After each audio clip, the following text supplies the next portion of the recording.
Ողջույն բարեկամներ, ես Տիգրան Խզմալյանն եմ և քանի ծորում է ավազը այս ժամացույցում քննարկենք այսօր մի կարևորագույն իրադարձություն, որը կատարվեց մինչև մենք որ զբաղված ենք ուրիշ ոչ պակաս կարևոր գործերով։ Շուրջ մեկ օր առաջ ավարտվեց Միացյալ Նահանգների և Իսրայելի պատերազմը Իրանի դեմ։ Համենայն դեպս Միացյալ Նահանգների պետքարտուղար Մարկո Ռուբիոն հայտարարեց, որ էպիկ կամ էպիկական զայրույթ ռազմական գործողությունը ավարտված է։ Այդպես են Միացյալ Նահանգները անվանել Իրանի պատերազմը Իրանում։ Դրան արձագանքեց Իրանի ռազմական հրամանատարության ներկայացուցիչներից մեկը, ով նույնպես իր գնահատականը տվեց։ Ինչպիսին են այդ երկու գնահատականները։ Միացյալ Նահանգների տեսակետից դա ասում էր Թրամփը, դա բնականաբար ասում է և Ռուբիոն։ Նահանգները տարան փայլուն հաղթանակ։ Նույնը ասում են և Իրանի ներկայացուցիչները։ Իրանի գեներալները պնդում են, որ Իրանը նույնպես տարավ փայլուն հաղթանակ։ Լռում է երրորդ կողմը։ Երրորդ կողմը դա Իսրայելն է։ Իսրայելը առայժմ ոչ մի պաշտոնական հայտարարություն չի արել, բայց ըստ երևույթին այս փուլում չի էլ անելու։ Եկեք տեսնենք ինչ կատարվեց այս 60 օրվա մեջ։ Ընդհանրապես ինչու հենց 3 նման հայտարարություն հնչեց։ Բանն այն է, որ ըստ սահմանադրության Միացյալ Նահանգներում պատերազմ հայտարարելու իրավունքն ունի միայն կոնգրեսը և միայն խիստ անհրաժեշտության դեպքում կա բացառություն, երբ որ Միացյալ Նահանգների վրա է հարձակվում ինչ-որ թշնամի, ինչպես եղավ ենթադրենք 1941 թվականի դեկտեմբերին, երբ ճապոնացիները հարձակվեցին Միացյալ Նահանգների ծովային ռազմաբազայի վրա Pearl Harbor-ում և Միացյալ Նահանգների նախագահը ջարդելով կոնգրեսի դիմադրությունը հայտարարեց, որ Միացյալ Նահանգները մտնում են երկրորդ համաշխարհային պատերազմ։ Այս անգամ Միացյալ Նահանգների վրա ոչ ոք չէր հարձակվել և Թրամփի պատերազմը սկսեց նա միանձնյա, ավելի ճիշտ Իսրայելի հետ միասին, բայց կոնգրեսը անգամ չլինելով դեմոկրատական, հանրապետականները առայժմ ունեն կոնգրեսում առավելություն, այնուամենայնիվ կոնգրեսը պահանջեց, որ նախագահը թույլտվություն հարցնի կոնգրեսից, որովհետև պատերազմը դա նախ և առաջ ֆինանսավորում է։ Ինչու այդ ամենը անվանվեց հատուկ ռազմական օպերացիա, երևի դա ձեզ ինչ-որ բան հիշեցնում է, այո, Պուտինն էլ է արդեն 4.5 տարի տևող պատերազմ Ուկրաինայում համառորեն անվանում ոչ թե պատերազմ, այլ ռազմական հատուկ գործողություն։ Պատճառները ուրիշ են, բայց Թրամփը ուներ ընդամենը 60 օր, դա ամենամեծ ժամանակահատվածն է, որը ըստ օրենքի Միացյալ Նահանգների նախագահը կարող է վարել որևէ գործողություն առանց կոնգրեսի պաշտոնական համաձայնության։ Եվ այդ 60 օրը լռանում են, ու Թրամփը հայտարարում է, որ պատերազմը ավարտված է։ Դա չի նշանակում, որ Միացյալ Նահանգները վերադարձնում են զորքերը, ոչ։ Հիմա իրենք անվանում են դա նոր գործողություն, որը անվանում են Liberty, ազատություն, և հերթական նպատակն է վերահսկել Հորմուզի նեղուցը։ Միաժամանակ ստեղծվեց բավական հետաքրքիր իրավիճակ, և Իրանի պնդումները, որ պատերազմը հաղթել է Իրանը, նույնպես անհիմն չեն, որովհետև մեծ հաշվով նկատի առնելով այն ահռելի ուժը և զենքի քանակությունը, որը Միացյալ Նահանգները և Իսրայելը կիրառեցին այս 60 օրում, կարելի էր սպասել, որ Իրանի քաղաքական և ռազմական ղեկավարությունը եւ վարչակարգը, վարչակազմը ոչնչացվելու են։ Դա տեղի չունեցավ։ Սպանվեցին բազմաթիվ քաղաքական գործիչներ, բազմաթիվ գեներալներ, հատկապես իսլամական ուժերի, բայց Իրանը մնում է իսլամական հանրապետություն, կրոնապետություն, բռնապետություն, եւ դա չփոխվեց այս 60 օրվա ընթացքում։ Միաժամանակ չի կարելի չնկատել, որ Իրանի արդյունաբերական, էներգետիկ համակարգը եւ ենթակառուցվածքները գտնվում է շատ ավելի վատ վիճակում, քան 2 ամիս առաջ։ Իրանը տարավ ծանրագույն տնտեսական կորուստներ, բայց ստեղծվեց մի նոր իրավիճակ։ Աշխարհի կարևորագույն ճանապարհներից մեկը Հորմուզի նեղուցը, որով անցնում է, ինչպես հայտնի դարձավ հիմա բոլորին, 20-ից 30% համաշխարհային նավթի արաբական երկրներից եւ հենց Իրանից։ Առաջ այդ նեղուցի մասին ոչ ոք չգիտեր էլ, ոչ ոք չգիտեր դրա անունը, հիմա շատերը չգիտեն, որ Հորմուզ դա Ահուրա Մազդայի Արամազդի անունն է, մի փոքր փոփոխված, բայց կարևորը դա չէ։ Մենք դա չգիտենք, որովհետև այդ նեղուցը ազատ էր նավերի համար։ Հիմա այն շրջափակված է, այն էլ 2 կողմից է շրջափակված, եւ Իրանի կողմից, եւ Միացյալ Նահանգների։ Երկուսն էլ փորձում են վերահսկողություն սահմանել, ընդ որում Իրանը պահանջում է, որ նեղուցով անցնող նավերը վճարեն $2 միլիոն Իրանին, մասամբ նաև որպես փոխհատուցում պատերազմի պատճառով կամ պատերազմով պատճառված վնասի դիմաց։ Որպես համեմատություն ասեմ, որ Բոսֆորով անցնող նավերը Թուրքիան վճարում են $200,000 մոտավորապես։ Իրանը պահանջեց 2 միլիոն, համեմատեք տարբերությունը։ Դա անընդունելի է արևմուտքի համար եւ ահա ինչու պնդել միանշանակ, որ պատերազմն ավարտված է, հնարավոր չէ։ Ամենայն հավանականության այնուամենայնիվ Միացյալ Նահանգները եւ Իրանը ձգտելու են ինչ-որ փոխզիջումային լուծմանը։ Եթե Իրանը կարողացավ պնդել Հորմուզի նեղուցով անցնող նավերից այդ ֆիքսված գումարի գանձում, դա կստեղծի բոլորովին նոր իրավիճակ աշխարհում, որովհետև այդ գայթակղությանը չեն դիմանա ուրիշները։ Սկսած նույն Թուրքիայից, որը կարող է նման դեպքում կտրուկ բարձրացնել վարձը, թե Մոնտրեոյի դոկտրին, Մոնտրեոյի կոնվենցիան ֆորմալ ձևով պահանջում է, որ Բոսֆոր եւ Դարդանելայի անցումը ազատ լինի, այնուամենայնիվ Էրդողանը կարող է նման գայթակղությանը չդիմանալ։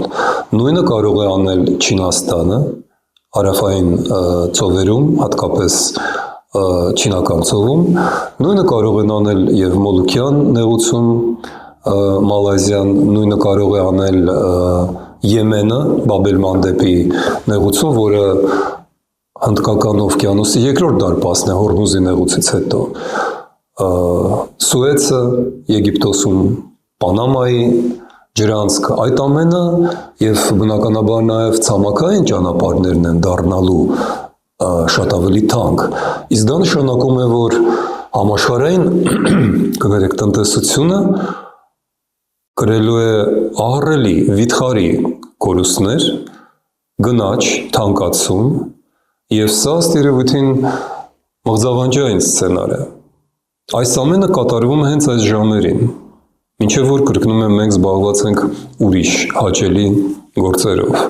Մենք պետք է իմանանք ինչ է կատարվում, մենք պետք է հասկանանք, որ սա անմիջական ազդեցություն կունենա նաև մեր կյանքին, մեր գրպանին, մեր ընտանիքների եւ երկրի ճակատագրին։ Առավել եւս, որ նույնքան տարածք 42 կիլոմետր, դա է Հորմուզի նեղուցի լայնությունը կամ նեղությունը, նույն 40-42 կիլոմետր տարածք վերաբերվում է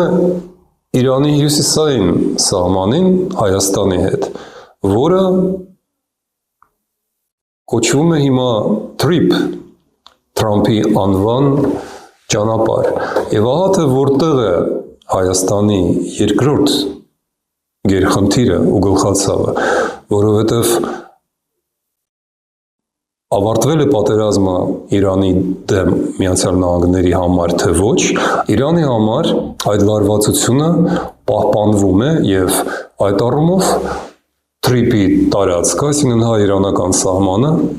համենայն դեպս կրոնապետության տեսակետից եւ Իրանի ռազմական հրամանատարության տեսակետից մնում է ռազմական թիրախ, որովհետեւ որևէ աշխատանք, որևէ գործողություն այդ շրջանում Հայաստանի եւ Իրանի սահմանի վրա դիտվելու է Իրանի կողմից որպես Իրանը մեկուսացնելու,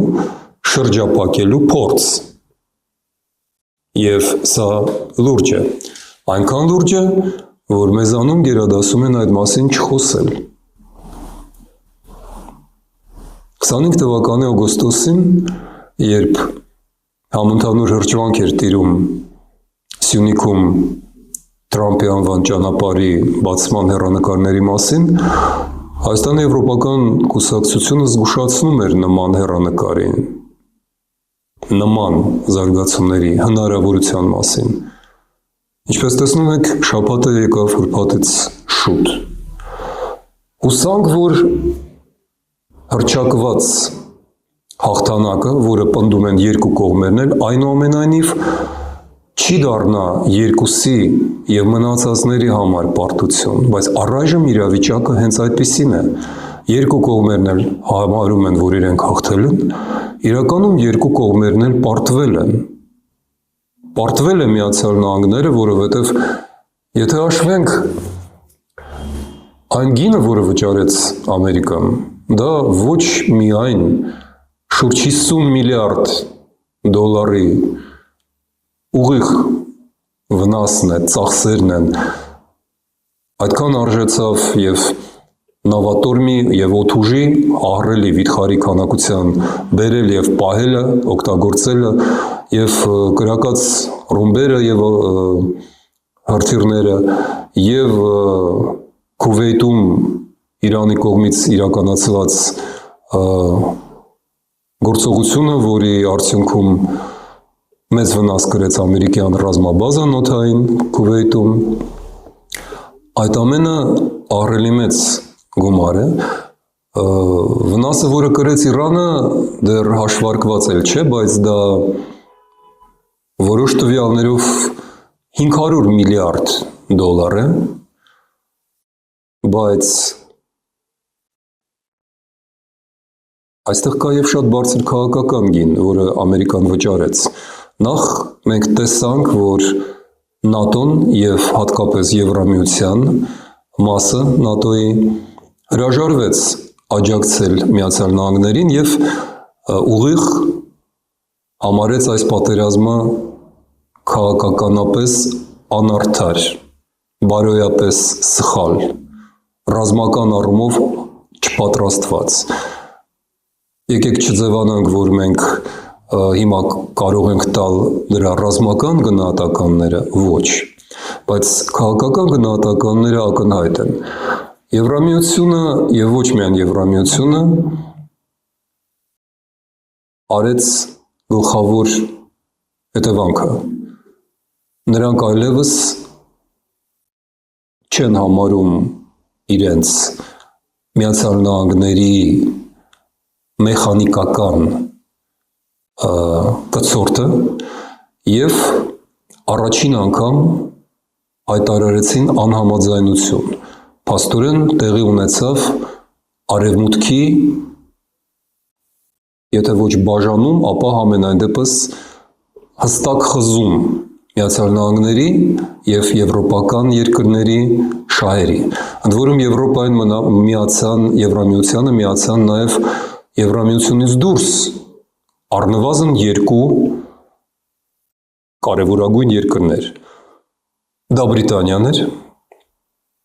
և ի զարմանք շատերի Կանադան։ Ավելին, Կանադան հիմա խոսում է Եվրամիությանը միանալու հնարավորության մասին և այնտեղ հարցումներ են տեղի ունենում,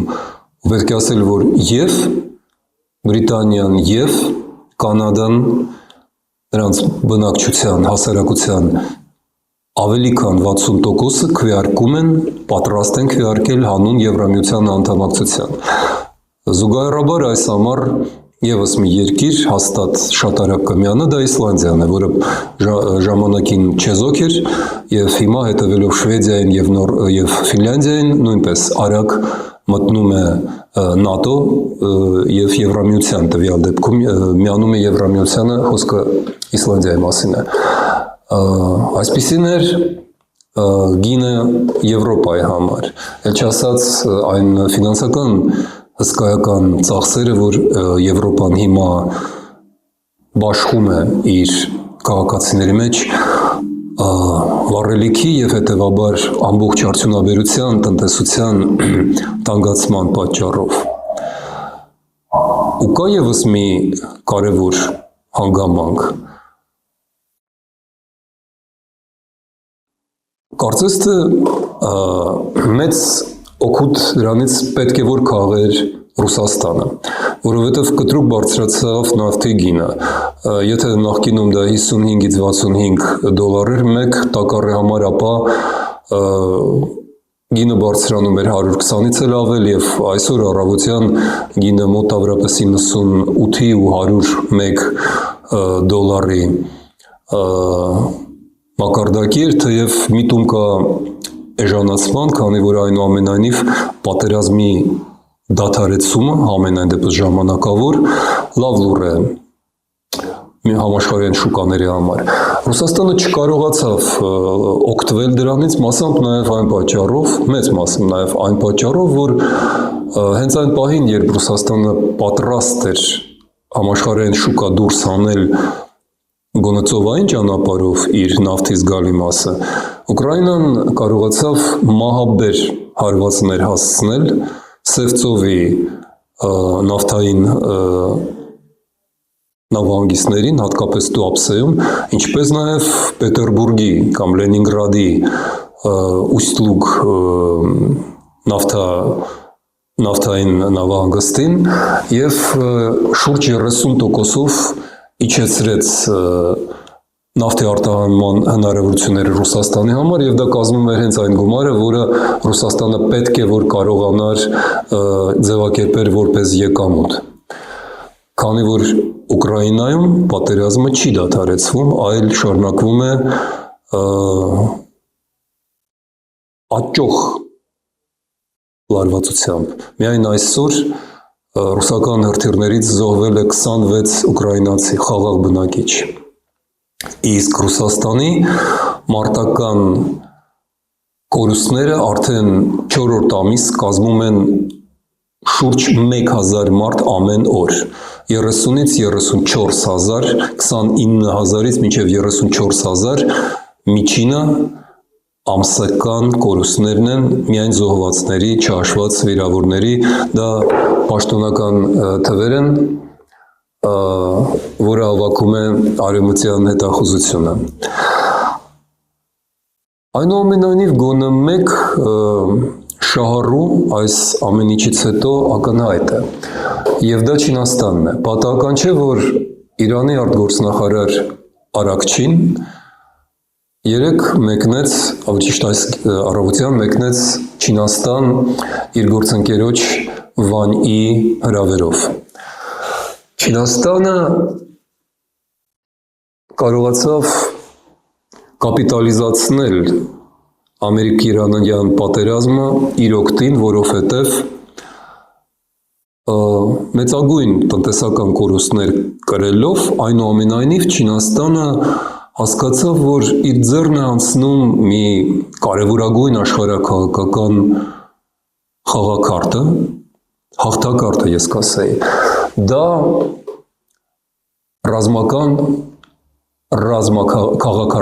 քաղաքական և տնտեսական կայունությունն է, որը հիմա աշխարհում ամենաթանկ ապրանքն է դարձել։ Եվ ոչ միայն ասիական երկրները տարածաշրջանի, այլ նաև Եվրոպան շատ բարձր է գնահատում Չինաստանի գոնե արտաքուստ երևացող զսպվածությունը և կանխատեսելի բնույթը չինական քաղաքականության, այսինքն կայունությունը։ Չինաստանը դառնում է քաղաքական կայունության կենտրոն, և դա ըստ երևույթին իսկապես 21-րդ դարի ամենաթանկարժեք քաղաքական ապրանքն է։ Բացի դա, Չինաստանը հմտորեն օգտվեց այս վերջի տարիների և հատկապես վերջին ամիսների կարևորագույն արդյունքներից, Արևմուտքի բաժանումից, Ամերիկայի և Եվրոպայի խզումը, որի մասին մենք խոսում ենք, Ռուսաստանի աճող թուլացումը և մեկուսացումը, Հնդկաստանի առայժմ չիրականացված ներուժը, որը նույնպես ծառայում է Չինաստանի շահերին։ Ինչ է սա նշանակում Հայաստանի համար։ Նախ և առաջ այն, որ TRIP-ի կոնցեպցիան ի վերջո կախված է լինելու ոչ այնքան Իրան-ամերիկյան հարաբերություններից, որովհետև Ամերիկան ի վերջո սկսեց պատերազմը Իրանում ոչ այնքան հանուն Իսրայելի, ինչպես կարծում են շատերը, և Իրանի միջուկային ծրագրի չեզոքացման համար, ինչպես հայտարարվում էր պաշտոնապես, որովհետև Իրանը բավական հաջող բանակցություններ էր վարում։ Ոչ, ես հակված եմ համաձայնվել այն փորձագետների հետ, ովքեր ուշադրություն են դարձրել, որ Իրանը պատրաստվում էր և նախաձեռնում էր անցում չինական տարադրամի յուանների միջազգային վառելիքի շուկայի առևտրում, և դա կտրուկ թուլացնելու էր պետրոդոլարը, այսինքն Միացյալ Նահանգների միջազգային առևտրի նրանց գլխավոր զենքի դոլարի նավթային իրական արժեքը, որովհետև դոլարը 73-74 թվականից ապահովվում է ոչ թե ոսկիով, ինչպես առաջ, այլ նավթով։ Եվ հանուն այդ գերակայությանը Միացյալ Նահանգները ահռելի մեծ ջանքեր էին ներդրել և շարունակում են ներդրել Միջին Արևելքում, պատերազմներում, ինչպես նաև այս վերջի գործողությունը Իրանում նույնպես ուղղված էր ի վերջո Չինաստանի դեմ։ Մոտավորապես 10 օրից Դոնալդ Թրամփը այցելելու է Պեկին, հանդիպելու է Սի Ցզինպինին, և դա ճակատագրական, կարևորագույն հանդիպում է լինելու, որովհետև դա լինելու է Թրամփի փորձը նորովի բաժանել աշխարհը Միացյալ Նահանգների և Չինաստանի միջև։ Ուշադրություն դարձրեք, որ դա այլևս եռագլուխ հանդիպում չէ։ Երկրորդ համաշխարհային պատերազմից հետո 3 երկիր էին բաժանում աշխարհը, Սովետական Միությունը նրանց մեջ էր, Բրիտանիան երկրորդը և իհարկե Միացյալ Նահանգները։ Սառը պատերազմից հետո մնացին երկուսը, Միացյալ Նահանգները, ավելի ճիշտ Սառը պատերազմի ժամանակ, Միացյալ Նահանգները և Սովետական Միությունը, Անգլիան դուրս եկավ այդ եռյակից, մեծ եռյակից։ Այդ մեծ զույգը նույնպես օդս ցնդեց, երբ որ Սառը պատերազմի արդյունքում Սովետական Միությունը կործանվեց և Միացյալ Նահանգները մնացին միայնակ, որպես աշխարհի միակ գերտերություն, բայց արդեն 2000 2015 թվականների ընթացքում այդ երկրորդ բևեռը զբաղեցրեց Չինաստանը եւ հիմա Միացյալ Նահանգները եւ Չինաստանը երկուսով են բաժանում աշխարհը առանց Ռուսաստանի եւ ինչ որտեղ Ռուսաստանի հաշվին։ Այսինքն Հայաստանի 200 տարվա կախվածություն Ռուսաստանից բերեց մեզ անդունդի եզրին եւ գցեց մեզ այդ փոսը, որովհետեւ վերջին 25 տարվա ընթացքում հայկական իշխանությունները չհասկացան, որ Ռուսաստանը դատապարտված է պարտության, իսկ 2007 թվականից հետո, երբ որ Պուտինը հայտարարեց Սովետական Միության վերականգնման ցնորք ծրագիրը եւ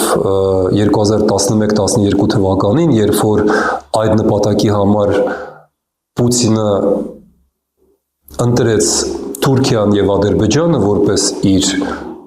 հարավային եւ հարավ-արևմտյան գործընկերներ, Հայաստանը դատապարտված էր որպես զոհաբերման թիրախ։ Դա պարզ էր եւ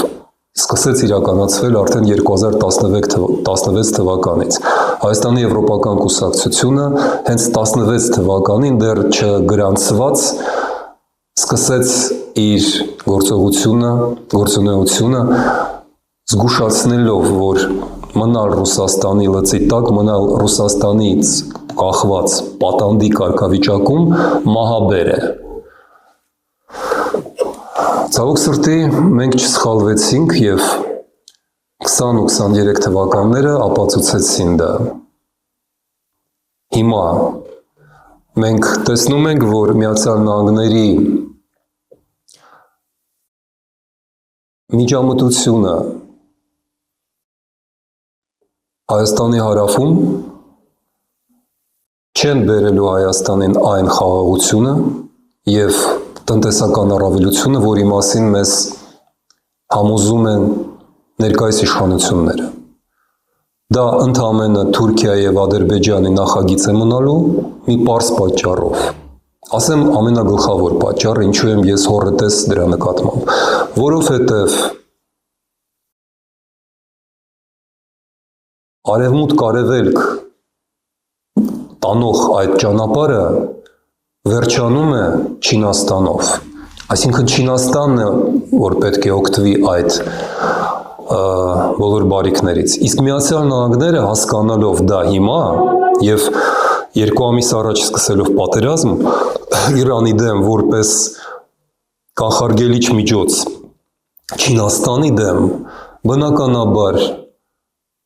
թույլ չեն տալու, որ Չինաստանը օգտվի այդ ճանապարհի հնարավորություններից։ Ուստի դա մնալու է միայն ադրբեջանա-թուրքական շահը սպասարկող ճանապարհ։ Եվ Հայաստանը տվյալ դեպքում ընդհանրապես միջանկյալ փուլ է եւ տարածք, որը ծառայելու է միմիայն թուրք-ադրբեջանական նախագծին։ Միացյալ Նահանգները ես վստահ եմ կորցնելու են հետաքրքրությունը այս ճանապարհի հանդեպ։ Ես զգուշացնում եմ դա հիմա եւ ամիսներ առաջ է դա ասում։ Ինչպես զգուշացնում ենք 18 թվականին, 16 թվականին, Հայաստանը պետք է իր ռազմավարությունը կառուցի ոչ թե այս 42 կիլոմետրի, այլ 560 կիլոմետրանոց հյուսիս-հարավ Եվրամիության կողմից սկսված, նախաձեռնված եւ իրականացված ճանապարհի շուրջը։ Անխուսափելիորեն ազատագրվող Իրանը դառնալու է Եվրոպայի համար վառելիքի աղբյուր գազի եւ նավթի, արաբական երկրների հետ միասին, Իրաքի մասնավորապես հետ միասին, քրդական ինքնավարության Քիրկուկի նավթով եւ այլն։ Իսկ Եվրոպայի համար Հայաստանը դառնալու է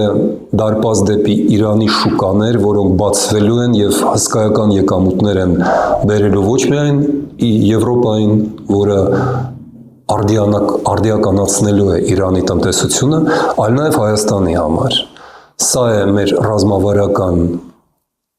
հեռանկարը, որին մենք Հայաստանի Եվրոպական կուսակցությունում հավատում ենք եւ ծառայում ենք դրան։ Ու այդ ճանապարհին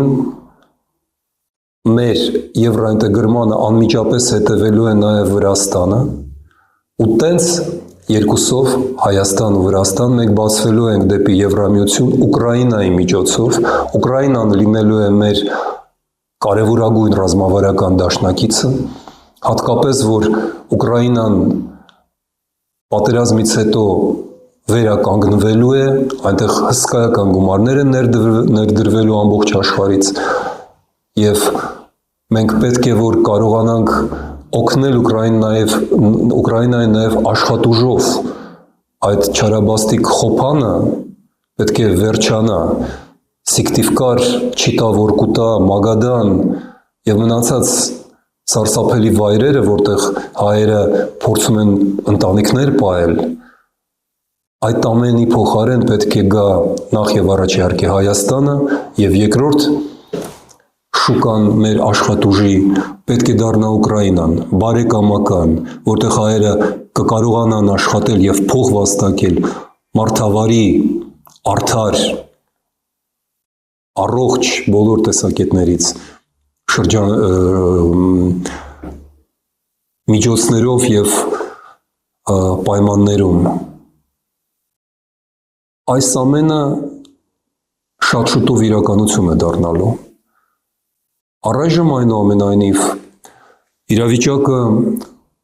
կախված է Իրանի ճգնաժամի հանգուցալուծումից։ Առաջին դադարը, զինադադարը արդեն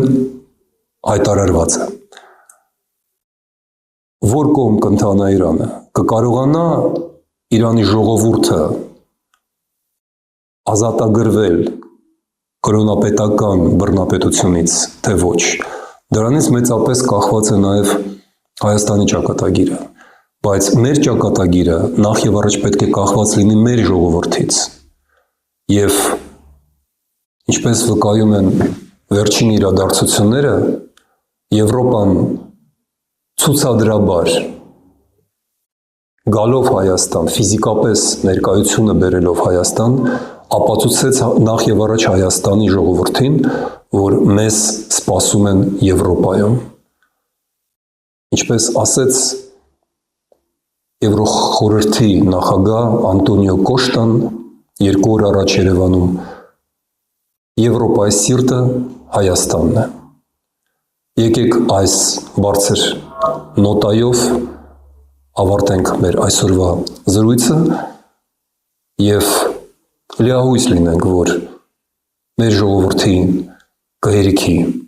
իմաստություն, ճիշտ ընտրություն կատարելու, ես նկատի չունեմ միայն ընտրությունը քաղաքական իշխանությունների, մեր ընտրությունը քաղաքակրթական է, մեր ընտրությունը պետք է լինի միայն եվրոպական, բոլոր այլ ճանապարհները արդեն բերել են մեզ դեպի անդունդ, ժամանակն է շրջել պատմության անիվը եւ գնալ աշխարհի հետ միասին դեպի ապագա, այլ ոչ թե դեպի գաղութային անցյալ։ Այսօր այսքանը, շնորհակալ եմ, կհանդիպենք վաղը։